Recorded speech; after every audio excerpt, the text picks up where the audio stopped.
امروز در پایتخت مملکت اجلاسیه چهارم مجلس وکیلان خلق شهر دوشنبه دعوت هفتم تحت رهبری رئیس مجلس وکیلان خلق شهر دوشنبه محترم رستم امامعلی دایر گردید.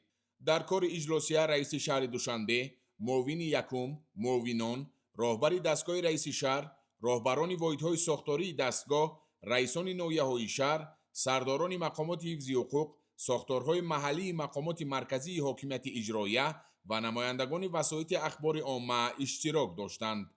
در آغاز وکیلان کاتبات اجلاسیه را انتخاب نموده مسئله های روزنامه و ترتیب کار آن را تصدیق نمودند.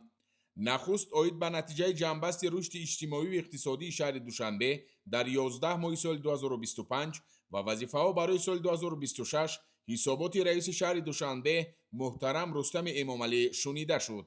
ضمن حسابات قید گردید که در 11 ماه سال 2025 مجموع محصولات منطقوی پایتخت به 23.8 میلیارد سومانی رسیده. سرعت افزایش آن نسبت به سال گذشته 8.2% زیاد گردید.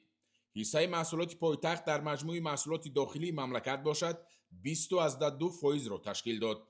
پس از انجام سخنرانی، رئیس شهر دوشنبه محترم رستم امامعلی با معاون یکم و معاونان رئیس شهر دوشنبه یکجا با ساختارهای دخلدار سپارش دادند که جهت انجام دادن کارهای آبادانی و سازندگی، تعمیر و از نوسازی راهها و تطبیق سریع لایحه‌های عملی شونده چاره‌های دخلدار اندیشند.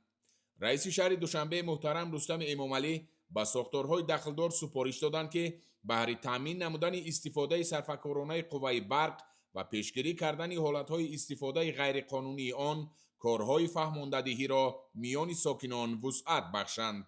همچنین برای رعایت رسم و آیین‌های ملی از جمله طرز لباسپوشی تاجیکانه که اساس هویت و هستی ملت به حساب می رود، در همه قشر جامعه کارهای فهماندهی را به طور جدی تقویت بخشند. جهت آباد و زیبا گردیدن پایتخت و تقویت بخشیدن معرکه نهالشینانی با جلب ساکنان پایتخت به مسئولین دستور و سپارش داده شد. محترم رستم امامعلی به رئیسان ناحیه‌های شهر سپارش دادند که با مقصد اجرای پررو و سریع نقشه اندازها، کم کردن بقیه پولی‌های اندازی، تامین نمودن قسم درآمد بودجه و استفاده مقصدناک مبلغ‌های بودجتی در سال 2026 منتظم چاره‌جویی نمایند. همچنین توجه مقامات حفظ حقوق شهر را برای تامین ترتیبات جمعیتی، پیشگیری نمودن حقوق ویرانکنی‌ها و جنایتکاری مخصوصاً در بین نابالغان و جوانان جلب نمودند.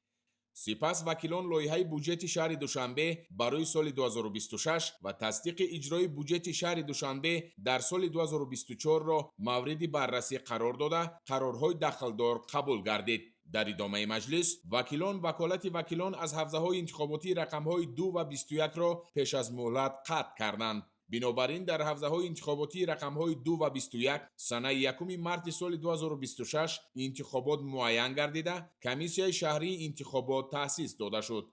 وکیلان در ادامه مسئله نامگذاری نمودن مؤسسه دولتی مکتب بچگانه موسیقی رقم 3 به نام عبدالفتاح آدینایف را بررسی نموده قرار دخلدار قبول نمودند.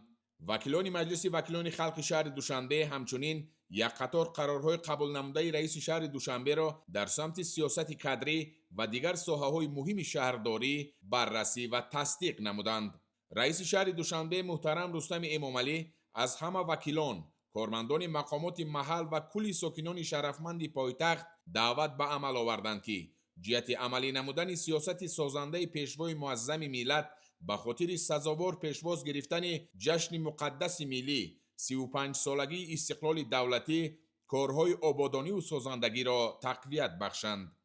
در آخر رئیس شهر دوشنبه محترم رستم امامعلی کل ساکنان پایتخت را با فرارسی سال نو میلادی تبریک نموده با آنها بهر پیشرفت و شکوفایی تاجیکستان عزیزمان بردباری ها آرزو نمودند. با همین اجلاسیه چهارم مجلس وکیلان خلق شهر دوشنبه دعوت هفتم کار خود را انجام داد.